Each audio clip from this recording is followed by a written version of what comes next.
Let's get serious. One of the most common questions that I'm asked is, Ramsey, what are some good martial arts books that I can read to make me better at martial arts? Now, I'm always telling you guys to read this book, Championship Fighting, Explosive Punching and Aggressive Defense by Jack Dempsey. It's awesome. It is one of the best books on fighting ever written. I don't care if you are a boxer or an MMA fighter or a kickboxer or whatever. If you punch in your martial art, you need to read and study this book. It's that good. So what else should you be reading? Well, there are a lot of martial arts books out there which are not great. I remember when I was a kid, I checked out this book on judo from the library. And it's really, really hard to learn judo from a book. I would say it's impossible, especially the way books were written back in the 1980s, where you would have like one picture and giant blocks of text, and you couldn't even really get an idea of how you were supposed to move because there were so few pictures. In Eddie Bravo's first book, I believe it was this one, Jiu-Jitsu Unleashed, he struggled with that problem because publishers did not want to have a lot of pictures. I mean, you can see right here it's lots and lots of text, and when it comes up to the pictures, it's maybe 3, 4 pictures per page to try to demonstrate some really complex maneuvers. And it's all black and white, and that was pretty standard back in the day. I mean, how are you supposed to teach somebody 10th planet jiu-jitsu with just 4 pictures? It doesn't work. It's a lot more complex than that. So, one of the first great martial arts books that I ever read was this one, Mastering the Twister by Eddie Bravo. He addressed all of those issues, and he talks about this in the foreword, in the introduction, all of the issues that martial arts books had been struggling with for the longest time, which is limited illustration.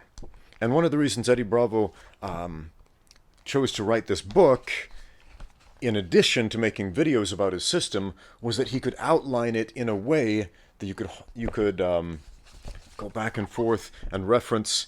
You could sit on the toilet reading a book. Now, this was before smartphones were a big thing. Now people read on the smartphone or whatever. But man, check out this. It's written out like a flow chart, and they're full color illustrations from all angles, so you can see how to do these moves. Every single illustration has a description, exactly what you're supposed to do, exactly how you're supposed to move. So this was revolutionary. And I thought to myself, man, if only more martial artists would write books like this. And the publisher, Victory Belt, right there, they decided to make a bunch of these books, and I bought most of them because they were just really well illustrated, really well done. And yeah, most of them are pretty good books. But I'm going to show you my collection, show you what I think is the most valuable, the most bang for your buck, the best for beginners, the best for more intermediate or advanced fighters or grapplers or what have you. So, this is not a Victory Belt book. This came before the era of Victory Belt, and yes, that is toilet paper that I'm using as a bookmark. Higan Machado's Encyclopedia of Brazilian Jiu-Jitsu. He made a bunch of these. And this is, as it puts, an encyclopedia of Brazilian Jiu-Jitsu. So it puts a bunch of moves, a bunch of techniques in a very encyclopedic format, black and white illustrations. You get one angle, unlike the Victory Belt books that show you multiple angles. So it's decent for what it is. It doesn't break down game plans, okay? It doesn't give you a flow chart of how to move. It's just, these are the options from these positions. So this one, I believe, volume 3 is about, what is it? There's some takedowns in here, a lot of judo-based stuff, and back mount, how to deal with north-south position. So yeah, this is good stuff. Higan Machado is, awesome, and it's a decent book. But when I was starting out, I felt like I'm going to buy this book because it has the positions that I'm getting in trouble in, the ones I'm getting stuck in. And to be honest, as a beginner, this book wasn't a huge help because it showed me techniques, but didn't really address the real problems I was having with Brazilian Jiu-Jitsu. So again, it wasn't until I read Mastering the Rubber Guard by Eddie Bravo that it opened my eyes for how to teach martial arts with a book. Because, again, the Encyclopedia of Brazilian Jiu-Jitsu shows martial arts with a book. This one teaches martial arts with a book. And that is a huge, massive step forward. So a lot of the other Victory Belt books, they copied the format, showing techniques from multiple angles with lots of illustrations and descriptions from the fighters or the coaches on each picture. But very few of them did as good of a job at it as Eddie Bravo did here.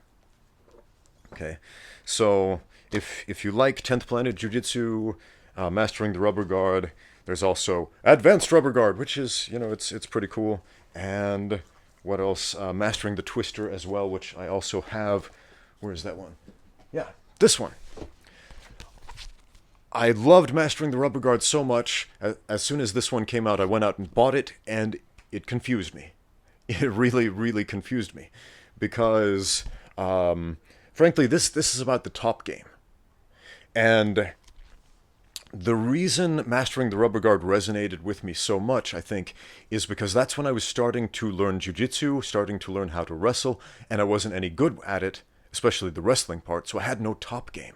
Everybody would take me down, put me on my back, and so I was forced to play guard.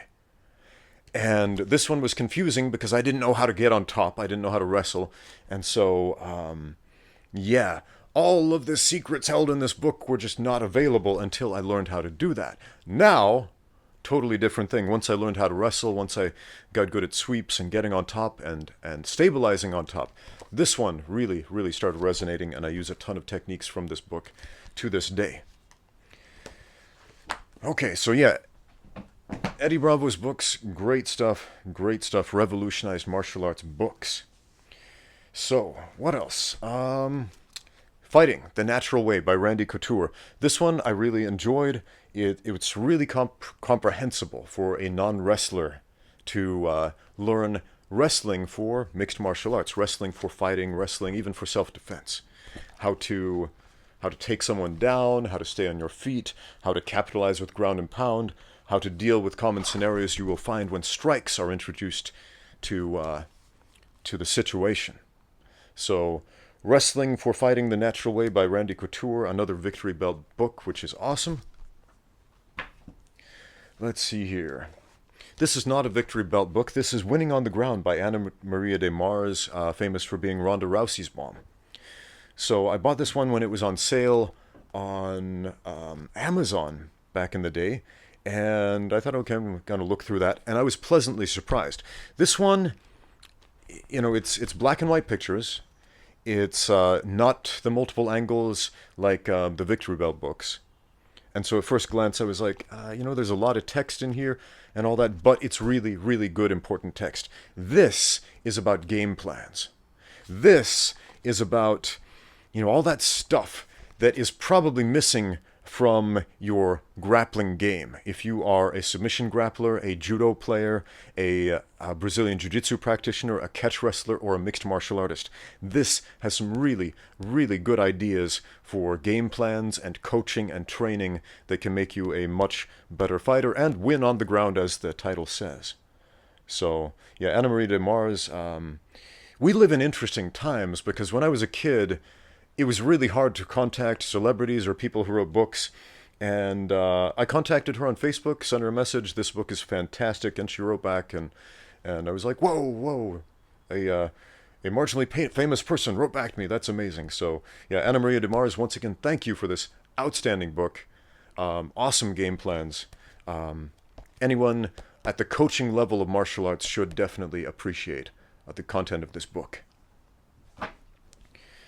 Okay, one book that I think is absolutely necessary for Brazilian Jiu-Jitsu practitioners, especially when you're starting out and you're getting frustrated. Why aren't my techniques working? The coach shows them and they work when he does them, but not when I do them. What's going on? What's wrong? Why can't I make this work against the bigger, stronger guy or whatever? This one. Jiu-Jitsu University by Saulo Ribeiro addresses those issues. Okay, this is written in kind of an encyclopedic format, but it's also written in a progressive game plan type of way. It's cataloged from white belt to blue belt to purple belt to brown belt to black belt. You know, basically ideas and techniques and concepts you should be familiar with. Okay. One thing that's really interesting about this one is that Saulo Ribeiro delineates common mistakes that you are probably making. Okay, and why this technique is not going to work if you're doing it the way you are, and the simple adjustments that you may have missed, which are often as simple as just lowering your head a little bit or shifting to the right or left. So this is a absolute must-have if you're getting frustrated with Brazilian Jiu-Jitsu. What else? Again, not a victory belt book. This is Catch Wrestling, Stepping into the Snake Pit. My friend Jordan Chow loaned me this book. He loves catch wrestling, and I love catch wrestling. We all love catch wrestling, don't we? Catch as catch can. It's amazing. This is largely a history book. There's a little bit of technique in here, but it's mostly a history of the sport of catch wrestling. Catch Wrestling, Stepping into the Snake Pit by Daniel Di Marzio. So, yeah, if you want to learn a little bit more about catch wrestling, that's a good one. I also have a couple of Jake Shannon's books. Jake Shannon, go check that out. I think my copy of his catch wrestling book is in the bathroom right now. Whoops. Sorry, but shout out to Jake Shannon. Jake Shannon, go check out his stuff. All right, another one of my favorite books from Victory Belt, Mastering Mixed Martial Arts, The Guard by Antonio Rodrigo Nogueira. Okay, this is another one that follows that format that Eddie Bravo set with Mastering the Rubber Guard perfectly as far as how to teach martial arts with a book. All right, this is how to use the guard for mixed martial arts, not for Brazilian Jiu-Jitsu, but for the sport of mixed martial arts. Now, remember what Roger Gracie said, 80% of Brazilian Jiu-Jitsu doesn't work in MMA, and that made a lot of people mad, but it's absolutely true. This is essentially how to make your Brazilian Jiu-Jitsu work in mixed martial arts from the guard position. So you're not taking significant amounts of damage in the guard, so you're not getting beaten up and pinned on your back. So you can have an intelligent, aggressive game plan. So this is awesome. From absolute beginners, to intermediate fighters in mixed martial arts, go check this one out. It's a good one. Quality. Love me some Jack Dempsey. How to Fight Tough by Lieutenant Jack Dempsey, United States Coast Guard, and Frank G. Menke. So this used to be an official U.S. military training manual. Jack Dempsey was essentially hired to write the book on how to fight tough, how to train soldiers for the U.S. military during World War II. Now, again, this book suffers a lot of the limitations of the times. We don't have a lot of pictures, but there is a lot of description. One thing a lot of people don't know about Jack Dempsey, he was not just a boxer. Back in his day, most boxers cross-trained in wrestling, which meant catch wrestling. If you don't know what catch wrestling is, it is a submission grappling art. That means anything goes. Catch whatever you can and tear it off. Catch whatever you can, strangle. Catch whatever you can, break it. That's what catch wrestling was. So Jack Dempsey, he was a boxer, he was a catch wrestler, he also did judo. So as I said before, man, if Jack Dempsey could have fought in UFC 1, I think he would have taken the whole thing by storm. Because he was a well-rounded mixed martial artist before mixed martial arts was a thing. So, yeah, there's some good information right here. Right here, he's showing a cross-collar choke that you can do on somebody wearing a jacket right here. Classic judo, right? And there's a lot of stuff in this book that, for people... Man, this is a technique I love. I use it a lot in mixed martial arts and also kickboxing rule sets that allow for clinching. A figure four clinch or a quarter Nelson, breaking your opponent's posture, throwing them right down into the knee or throwing them on the floor. So yeah, there's a lot of stuff in here that is totally applicable to modern day fighting. But yeah, very limited by the restrictions of print at the time as far as how to show the technique. So it's more of a tell rather than show type of book. What else do I have? Anderson Silva put out a couple of Victory Belt books about striking. Anderson Silva is a southpaw, so if you're a southpaw especially, and you want some tips on how to improve your striking, Anderson Silva's striking manual of instructions for mixed martial arts is pretty good. So, again, he shows how to do stuff for both orthodox and southpaw fighters, and he shows a lot of variations. One thing that might confuse beginners is that his movements are really, really subtle. They're not big and exaggerated movements. Okay? And so when he takes a step or something, pay very close attention to the text, because he doesn't exaggerate his movements for the photos. They're very subtle, they're very slight. So, again, focus on the details when you're reading this book. Anderson Silva's second Victory Belt book right here, it's pretty good. It's called the MMA Instruction Manual, the Muay Thai Clinch, Takedowns, Takedown Defense, and Ground Fighting. So there's some great stuff in here about fighting in the clinch, of course.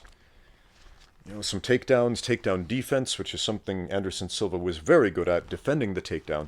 And you might think, well, I didn't see Anderson Silva do a lot of takedowns in the UFC, and that's true. He didn't. But he was really good at takedown defense. One of the best at takedown defense. That is why he was able to keep the fights on his feet. So how do you get good at takedown defense? Well, you learn how to wrestle. You learn how to do takedowns, which is what he shows you in this book. Here are common takedowns. Here are common takedown defenses for them. And here are some unorthodox takedowns you might not have thought of. Another thing that's cool about this book, which I don't see in a lot of other mixed martial arts themed books, is how to fight up against the cage. So that's sorely missing in not just books, but a lot of mixed martial arts classes.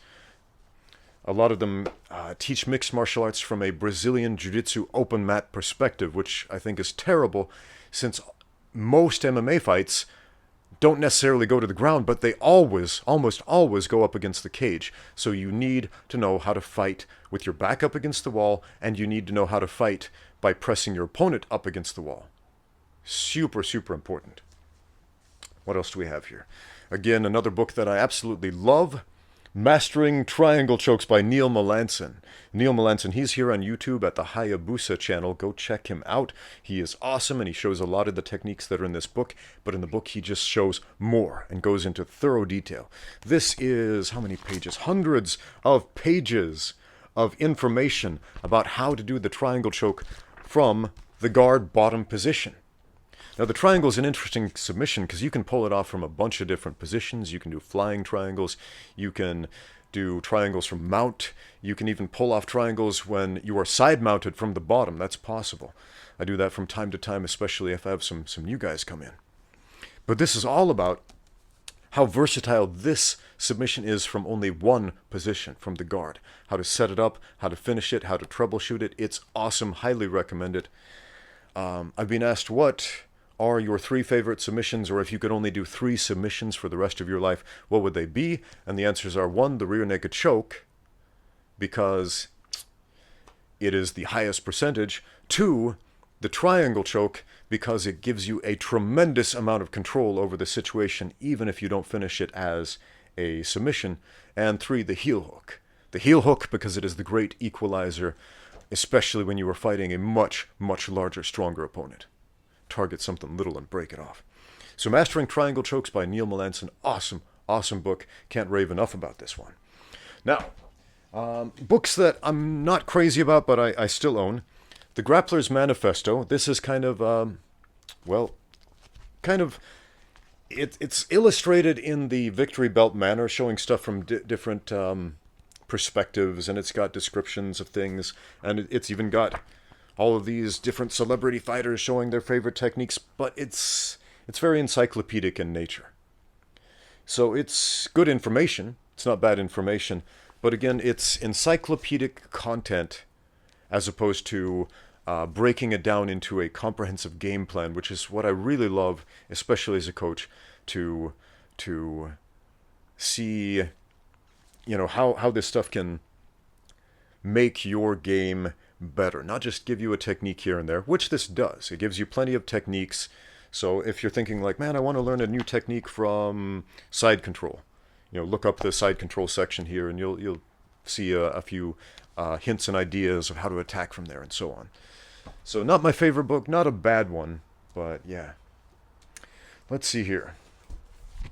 Marcelo Garcia, one of my favorite grapplers of all time, when he put out the X-Guard book, I bought this one and I was confused because it's kind of confusing to a beginner. I bought this when I was starting out in jiu-jitsu and I didn't really understand it, so I put it on the shelf for a long time, and from time to time I would pull it out and try to do some of these things, and eventually it started clicking. It took a while before I really understood how to use the X-Guard.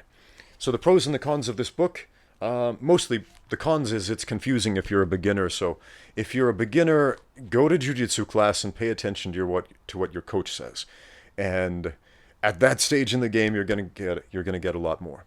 When you start learning X-Guard, yeah, go get this book, look it up, take a look at it. There's lots of great information in here.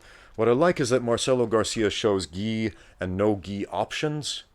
So whether your sport is MMA or no gi grappling or jiu-jitsu with the gi on, he'll show you all those options.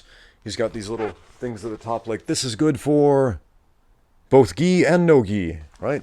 Or you can't do this without the gi because you don't have the right grip. So this is all great information, just breaking down his X-Guard system, which is great, and I use X-Guard a lot today. But again, when I first bought this book, I was super confused. But I fell in love with Marcelo Garcia's style of teaching and the way he delineates his books. And so when his second book, Marcelo Garcia Advanced Brazilian Jiu-Jitsu Techniques, came out, I had to buy it. I had to buy it. So at first I was like, wait a minute, this is all about how to take somebody's back and finish the rear naked choke. Where are my crazy flying upside down monoplatas or whatever? And the more I studied this book, the more I fell in love with it and how simple and streamlined Marcelo Garcia's game plan is. If you look at jiu-jitsu matches, MMA fights, all of this stuff, what works most of the time? The simple basics. The rear naked choke is the highest percentage submission in all of fighting, by far. Like over half, I think, about half of all submissions that happen in jiu-jitsu and MMA are the rear naked choke. So how important is it to study putting yourself in position and troubleshooting your opponent's attempts to stop you from finishing that submission? Super important. This is awesome. If you're looking to buy this book is now a collector's item. I bought this for, how much was it? $34.95 US. But again, it's become a collector's item, so used copies are now selling for hundreds and hundreds of dollars online. So collector's item right here. Woohoo! Make a bid. I love that book, though. It's that good. It is worth the hundreds of dollars. Well, at least to me. Okay.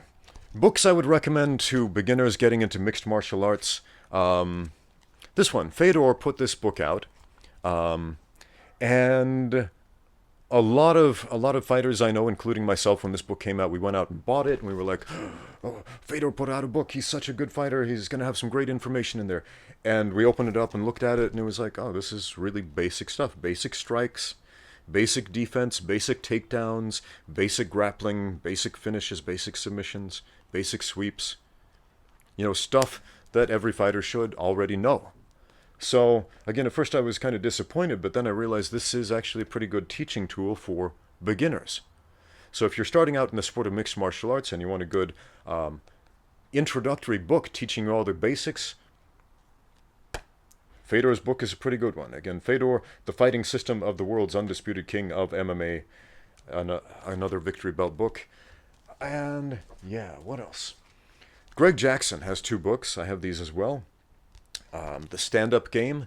And again, these are great for beginners in my opinion. So he breaks down his whole stand-up game, which includes throws, clinching, takedowns, as well as striking. Okay? And then the ground game, which is grappling and striking and ground and pound and reversals and everything you need to know about the ground game. So very comprehensive. So these two books, great for beginners who want some encyclopedic knowledge about mixed martial arts technique. So go check those out. Some books that I don't have on hand that I really enjoyed. B.J. Penn wrote a book called The Book of Knowledge, which is a good encyclopedic resource for mixed martial arts, specifically using the guard in the context of mixed martial arts. I would say it's not as good, not as good as Antonio Rodrigo Nogueira's book on the guard as far as delineating a game plan, because it is a encyclopedic type of book. Another one I really enjoyed, Caro Parisian's Victory Belt book. That was a good one, basically how to use judo and mixed martial arts. There were a lot of perspectives, like judoka have a different perspective on grappling than Brazilian jiu-jitsu practitioners. And so I started learning grappling through the lens of Brazilian jiu-jitsu. So when I was able to see Caro's judo perspective on grappling and mixed martial arts, that was eye-opening in some interesting ways. So that was a pretty good one. So if you already have some experience with judo, already have some experience with Greco-Roman wrestling, some takedown style that involves a lot of upper body grappling, then yeah, go check out Caro Parisian's book. So yeah, I did not bring my copy of The Tao of Jeet Kune Do with me, but that is another book that I bought early on. And from a personal standpoint, because Bruce Lee is a really interesting historical figure for me, that was enjoyable to read. If you're trying to learn how to fight, you're not going to get a lot of great fighting tips from that, in my opinion, because it's largely a loose collection of notes that his wife put together after he died. So it's a lot about his philosophy. There's some interesting perspectives into the mind of the man, the myth, the legend. But yeah, so those are the martial arts books that I have right here at home. The good, the bad, the mediocre. Hope that helps. Hope that answers your question. Thanks for watching. Now get out there and train.